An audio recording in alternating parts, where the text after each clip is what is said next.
Assalamualaikum warahmatullahi wabarakatuh. Welcome back to my channel, Mem Esa. Don't forget to subscribe, like, and klik tombol loncengnya. Dan juga komen dan share video ini kalau bermanfaat. Thank you and happy studying. Assalamualaikum. Here we are again in English with me, Mem Esa. Don't worry, be happy. Let's study with me. Hello class, how are you? I hope we are on fire and healthy at home. Apa kabar anak-anak? Saya harap kalian masih semangat dan tetap sehat di rumah ya. Okay, for today's material, we will talk about simple present tense. Jadi untuk materi hari ini kita akan mendiskusikan tentang simple present tense. Apa ya simple present tense itu? Maybe some of you have ever heard this sentence before. Kayaknya kalau ada beberapa dari kalian yang pernah mendengar istilah ini sebelumnya. Yang biasanya kalau di SD itu ada bahasa Inggris, biasanya dapat nih pelajaran simple present tense. Tapi ada juga mungkin some of you who have never heard this before. Jadi tapi juga mungkin ada beberapa dari kalian juga yang belum pernah mendengar istilah ini. Nah, untuk yang sudah pernah, kalian bisa nantinya lebih menguatkan lagi ingatan kalian tentang materi ini. Sedangkan yang belum pernah, kita akan mulai dari bawah. And I hope you understand with what will I explain later ya. Jadi mudah-mudahan nanti dengan penjelasan saya kalian bisa mengerti. Yang sudah pernah ya lebih mengerti lagi begitu. Okay, let's start now. Simple present tense. Oke. Di sini saya berikan penjelasan dulu. Yang pertama itu tentang istilah simple present tense itu sendiri per kata. Jadi simple itu artinya sederhana, present itu artinya masa kini atau sekarang, sedangkan tense adalah pola kata kerja. Aslinya seperti itu ya. Nah, ini yang nantinya akan sama itu adalah tense ya, kata tense. Jadi pola kata kerja atau dengan kata lain ini adalah pola kalimat. Jadi materi hari ini kita akan belajar caranya membuat kalimat dalam bahasa Inggris. Nah, untuk simple sendiri artinya kan sederhana. Berarti nanti kita akan membuat kalimat yang sederhana. Present artinya masa kini atau sekarang ya. Jadi berarti yang waktunya masa kini gitu atau sekarang, yang sedang terjadi sekarang, yang kejadian itu sekarang gitu ya. Itu dasarnya ya. Oke, selanjutnya kita lihat lagi. Yang kedua, simple present tense ya, ini pengertiannya. Simple present tense is a tense used to state activity that happens now or frequently or habitual action. Jadi simple present tense ini adalah rumus atau pola kalimat nanti yang digunakan untuk menyatakan kegiatan yang terjadi saat ini atau sekarang, atau juga kejadian yang berulang-ulang ya, frequently tadi ya, berulang-ulang, or habitual action atau yang merupakan kebiasaan.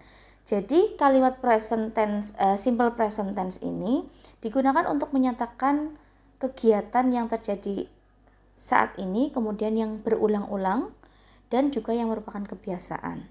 Ya, itu ciri khasnya dari simple present tense begitu. Kemudian use verb one or verb s. Ya, jadi nanti menggunakan kata kerja ya, verb itu ya, verb one atau verb s. Menggunakan kata kerja bentuk satu atau bentuk s. Nah, di situ saya berikan juga keterangan kata dasar. Jadi verb one itu adalah kata dasar kalau dalam bahasa Inggris ya. Jadi semua kata yang kita temui itu biasanya menggunakan kata dasarnya ya. Seperti dalam bahasa Indonesia kan seperti itu juga. Ini juga. Jadi kata dasar dalam bahasa Inggris itu kita sebut verb one. Loh, Mem, berarti kalau misalnya nanti ada verb 1, nanti berarti ada verb 2, verb 3 gitu. Iya, betul. Nanti ada verb 1, verb 2, verb 3, kemudian ada verb ing juga, ya. Jadi nanti dari kata dasar itu nanti diubah menjadi verb 2, verb 3. Tapi itu tidak kita pelajari sekarang. Kita sekarang fokus ke verb 1 saja dulu ya. Jadi kata dasar yang biasanya nanti kamu temukan di beberapa kalimat, kemudian juga kamu temukan di kamus. Kamu kalau buka kamus, itu semuanya yang ada di situ adalah kata kerja bentuk 1. Begitu ya. And then, nah ini juga ciri selanjutnya ada menggunakan adverb of time. Jadi menggunakan kata keterangan waktu. Nah, seperti yang kalian tadi lihat ya di atas, itu simple present tense. Berarti kalau tense itu biasanya kalimatnya itu tergantung waktunya. Berarti nanti ada mungkin masa sekarang, bisa masa depan, masa lalu gitu, ada nanti gitu. Jadi kalau dalam bahasa Inggris itu ketika kita membuat kalimat, yang kita perhatikan itu adalah keterangan waktunya. Nah, kalau simple present tense itu ada beberapa adverb of time-nya atau kalimat keterangan waktunya yang menggambarkan kalau ini adalah kalimat simple present tense ya. Contohnya yang biasanya kita sering pakai itu dengan menggunakan kata every. Ya, every bla bla bla. Di situ saya kasih titik-titik karena itu bisa diisi dengan keterangan waktu yang lain. Contoh, every morning. Nah, itu kan every itu kan setiap ya. Kalau every morning berarti setiap pagi. Berarti kejadian itu dilakukan setiap pagi. Pagi tadi melakukan, besok pagi melakukan, besoknya lagi pagi-pagi juga melakukan. Pokoknya setiap pagi dia rutin melakukan itu. Jadi makanya kenapa ini adalah merupakan kalimat yang menyatakan kegiatan yang berulang-ulang ya. Jadi bisa kita sebut atau kita pakai dengan menggunakan kata every morning, every night, every year ya, setiap tahun, setiap bulan misalnya, every month dan lain sebagainya ya. Jadi kalian bisa ngisi titik-titik di situ dengan kalimat atau kata keterangan waktu yang lain yang menunjukkan waktu gitu. Kemudian ada kata often. Often itu artinya sering, often ya.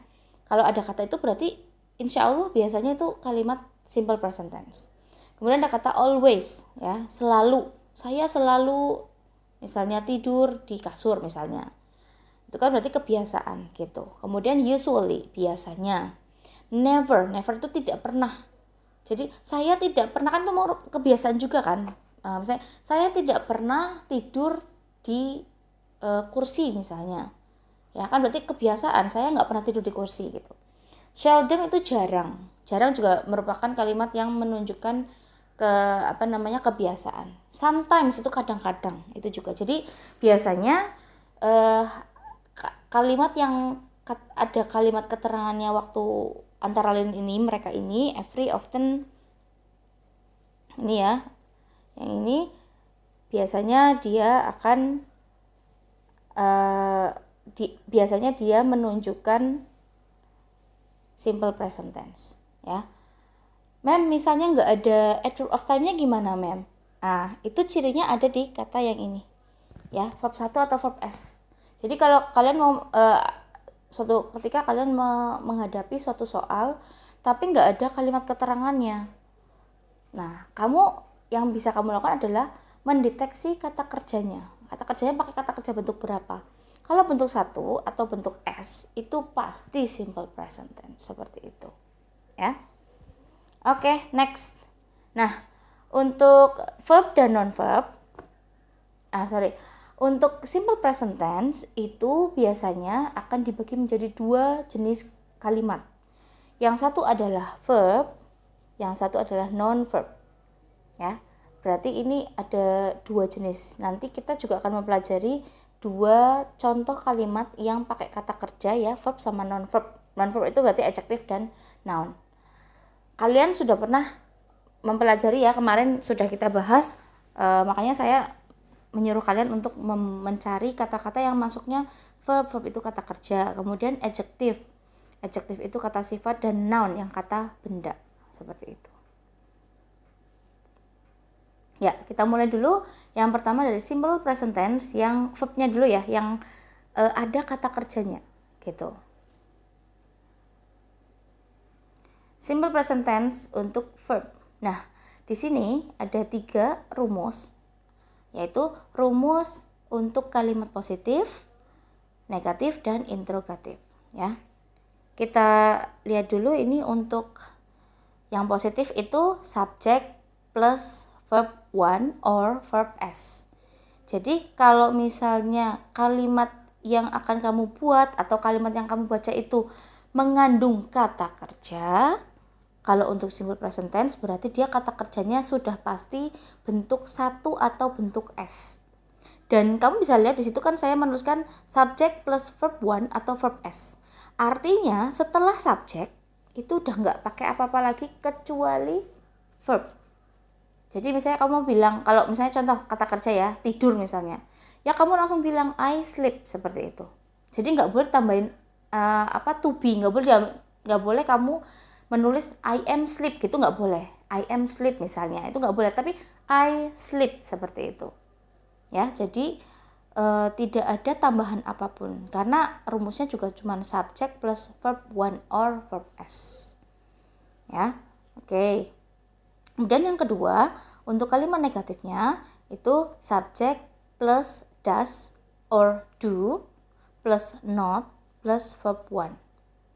Ya, jadi untuk kalimat negatifnya itu subject sama seperti di atasnya, subject plus does or do plus not karena ini kalimat negatif.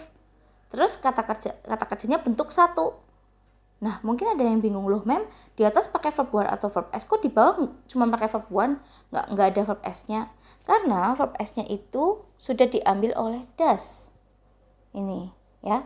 Jadi ini sudah menjadi pengganti verb s. Ini sudah mengganti verb one. Makanya di sini ini verb one saja. Jadi nggak boleh di depan di sini udah pakai s, di belakang pakai s lagi. Nanti kalau kebanyakan s, pilek. Ya, begitu ya. Nah, diingat-ingatnya itu aja. Jadi S-nya satu aja gitu, nggak usah banyak-banyak ya. Karena kalau kalian S-nya banyak, pilek gitu aja ya. Nanti jadinya negatif kayak gitu ya. Oke. Nah, nanti kita kalau udah masuk ke contoh nanti kamu tambah mudeng lagi insya Allah. Kemudian yang ketiga itu kalimat interrogatif. Nah, kalau interrogatif ini kalian bisa lihat di sini polanya itu hampir sama dengan kalimat negatif. Hanya do sama does-nya itu dipindah ke depan, subjeknya jadi di sini gitu. Jadi tinggal dipindah ya. Nah, kan nih tinggal dipindah saja ini jadi di depan, s-nya jadi di belakang. Tapi karena ini bukan kalimat negatif, jadi tidak perlu pakai not. Jadi sebenarnya cuma nurun ke sini, dihilangkan notnya, kemudian dipindah di sini seperti ini sebenarnya gitu ya. Nah, oke. Begitu ya. Ini dari saya. Kemudian nah, untuk mungkin kalian juga bingung ya. Loh, mem itu di atas gimana sih kita pakai verb one itu kapan? Pakai verb s itu kapan? Nah, ini penjelasannya di bawah ya. Jadi, ketika subjeknya itu he, she, it, itu pakainya verb s. Tapi kalau subjeknya itu they, we, I, dan you, ya, yang depannya itu kalimat kata-katanya ini, ya, berarti nanti pakainya verb one. Tapi kalau he, she, it ya nanti pakainya verb s seperti itu. Mungkin masih bingung lagi, mem subjek itu apa sih misalnya? Subjek itu kalau dalam bahasa Indonesia itu kan berarti kata yang pertama yang di depan itu ya, SPOK gitu ya. Bahasa Inggris juga sama, subjek juga sama, subjek. Untuk lebih gampangnya, subjek itu adalah tokoh utama dari kalimat tersebut gitu. Jadi yang melakukan pekerjaan yang disebut pertama kali ya itu, misalnya saya tidur tadi ya, saya tidur di kasur misalnya. Itu kan berarti subjeknya siapa? Yang jadi tokoh utama di situ, yang mengerjakan tidur itu tadi siapa? I. Nah, berarti subjeknya adalah I. Jadi tokoh utama dari kalimat tersebut gitu. Itu gampangannya dari saya ya. Nah, ketika kalian menemukan subjeknya kok itu he, she, atau it, langsung saja berarti kan he itu dia laki-laki satu orang, she itu dia perempuan satu orang, it itu benda atau binatang tapi satu jumlahnya. Nah, diingat-ingat, Oh, kalau satu berarti verb S gitu aja. Ya. Berarti sisanya they, we, I, dan you.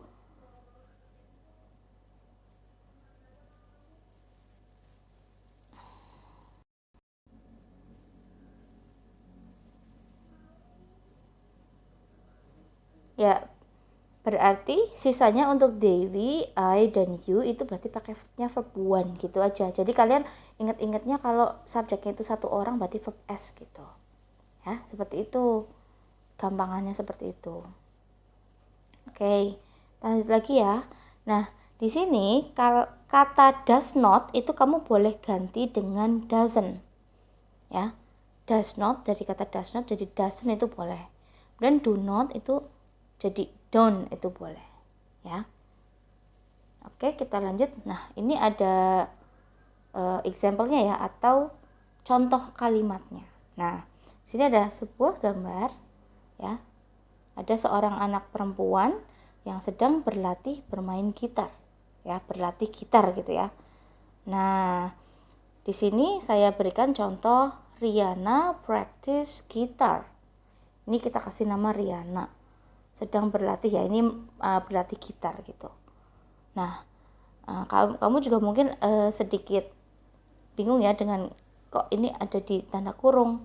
Nah, biasanya kalau yang di tanda kurung seperti ini biasanya adalah kata kerja bentuk satu. Jadi ini adalah kata dasarnya. Oke? Ya, semuanya bentuk satu. Kalau misalnya di dalam kurung pasti bentuk pertama, ya. Nah, kemudian ketika kita mau membuat kalimat dengan kata Rihanna practice guitar ini, yang pertama harus kita misalnya ini diubah menjadi kalimat positif ya. Berarti nanti jadinya Rihanna berlatih gitar. Nah, sesuai dengan apa rumusnya ya. Berarti kalimat positif itu subjek plus verb S. Loh, kok verb S, Mem? Ya, karena Rihanna itu satu orang. Berarti pakai verb S gitu ya. Karena he, she, it kan pakai verb S ini. Rihanna she, kata gantinya she. Berarti Rihanna sebagai subjeknya. Nah, kemudian di sini practice yang tadinya practice verb 1 ya, diubah menjadi verb S. Jadi tambahin S. Practices. Gitarnya itu sama. Ya, jadi yang kamu perhatikan tuh atau yang kamu ubah tuh biasanya kata kerjanya saja. Tapi kamu harus melihat subjeknya begitu. Ya. Oke. Nah, berarti ini kan Rihanna practices guitar. Sekarang kalimat negatif. Karena di atas tadi sudah verb S, berarti nanti di bawahnya mengikuti. Rihanna jadinya does not. Nah, ini karena di sini sudah verb S, berarti praktisnya kembali menjadi practice. Nggak boleh Rihanna does not practices, itu salah ya. Rihanna does not atau doesn't practice nanti jadinya ya. Rihanna tidak berlatih gitar. Artinya gitu. Jadi Rihanna berlatih gitar kalau kalimat positifnya, negatifnya Rihanna tidak berlatih gitar. Gitu ya. Nah, karena di atas udah pakai, pokoknya diingat-ingat kalau di atas sudah menggunakan kata kerja bentuk S, berarti di bawahnya pakainya does. Jangan pakai do, ya. Begitu.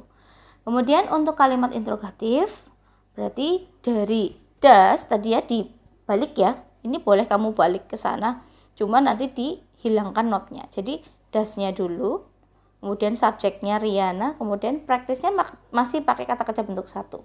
Practice gitar. Nah, yang nggak berubah itu cuma belakangnya aja. Jadi yang berubah di sini sebenarnya ada tambahan ini saja. Ini 3 ini ya. Jadi dari subjek terus does-nya itu sama kata kerjanya. Nah, kalau does Rihanna practice gitar itu diartikan apakah Rihanna berlatih gitar? Loh, Mem, bukannya kalau apakah itu selalu buat? Nah, tidak selalu. Nah, kalau misalnya contoh kalau di sini apakah Rihanna bermain gitar? Dia jawabnya apa? Yes, she does. No, she does not. Berarti kan menanyakan iya apa enggak gitu. Jadi kalau yang jawabannya iya atau enggak itu nggak pakai what ya untuk pertanyaan apakah. Contoh misalnya apa kabar gitu, misalnya kamu tanya sama temanmu how are you misalnya, atau misalnya what is your name ya, siapa namamu. Nah itu what aja tidak selalu artinya apakah, tapi biasa siapa namamu ya. What is your name pasti jawabannya I am misalnya, atau my name is gitu kan, panjang. Jadi kan nggak mungkin kalau kalian misalnya ditanyain what is your name, yes gitu kan, nggak mungkin ya. Jadi kalau misalnya untuk yang simple present tense seperti ini biasanya bentuk pertanyaannya itu yes atau no gitu. Makanya kenapa nggak pakai what? Karena kalau pakai what, kalau yang 4W 1H itu biasanya jawabannya panjang. Tapi kalau selain itu biasanya jawabannya cuma yes atau no begitu ya. Nah ini diartikan misalnya dijawabnya yes she does. Nah ini does Riana practice gitar? Yes she does. Atau yes Riana does, itu boleh. Jadi mengikuti ininya. Kalau di depan ini nanti pakai do ya berarti di sini pakai do. Tapi ini karena di sini does dia pakai does. Berarti yes she does atau yes Riana does gitu boleh. Apakah Riana berlatih gitar? Ya dia berlatih gitar. Kalau bahasa Indonesia kan panjang nih. Ya dia berlatih gitar. Kalau ini cuma yes she does. Atau no she does not. Oh enggak, dia tidak berlatih gitar gitu ya. Jadi she does not, jadi mengikuti depannya ini. Kalau ini yes she does, seperti itu. Oke, kita lanjut lagi ya ke yang kedua. Di sini ada Adi and Rio ya. Ini Adi, ini Rio.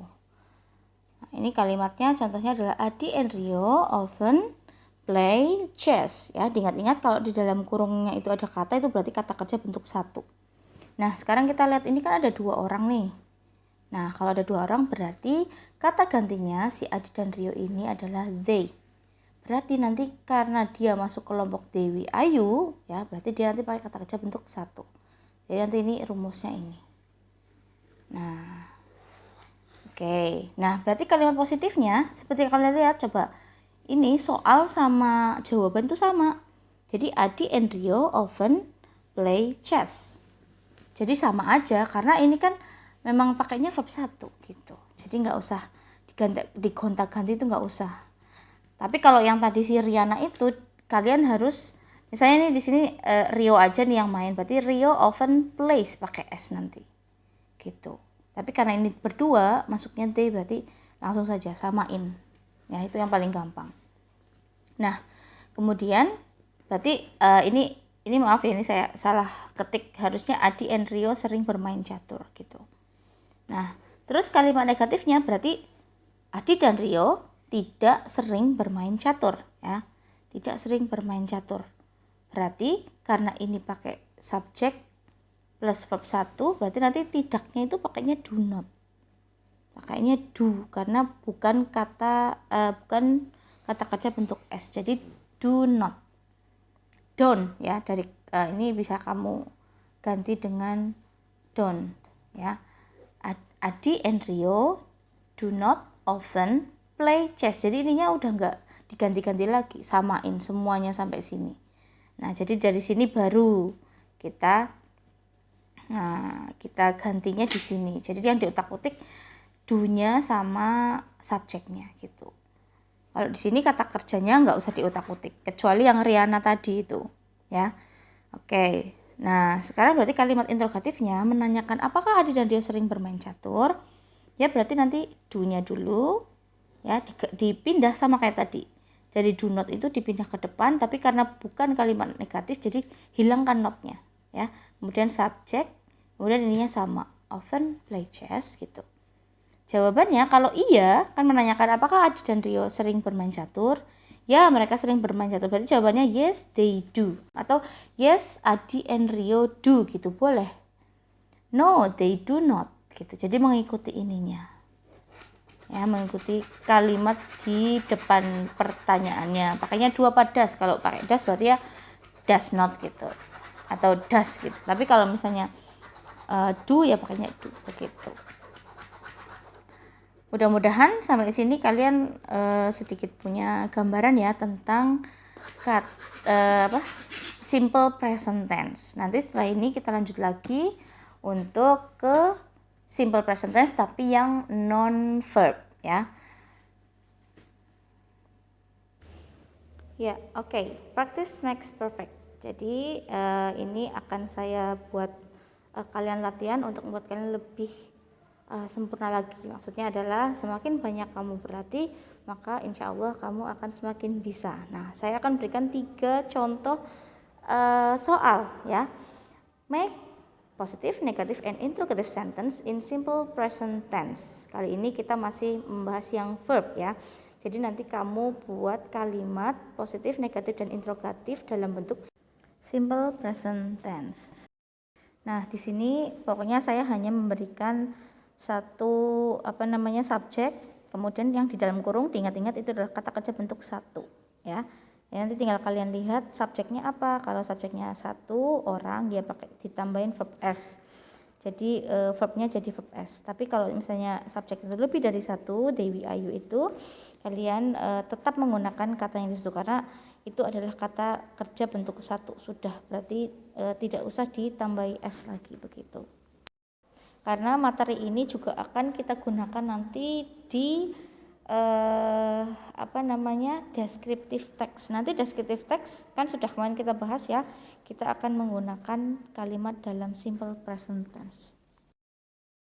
Well, okay, I think that's all for today. Thank you very much for your attention. Wassalamualaikum warahmatullahi wabarakatuh.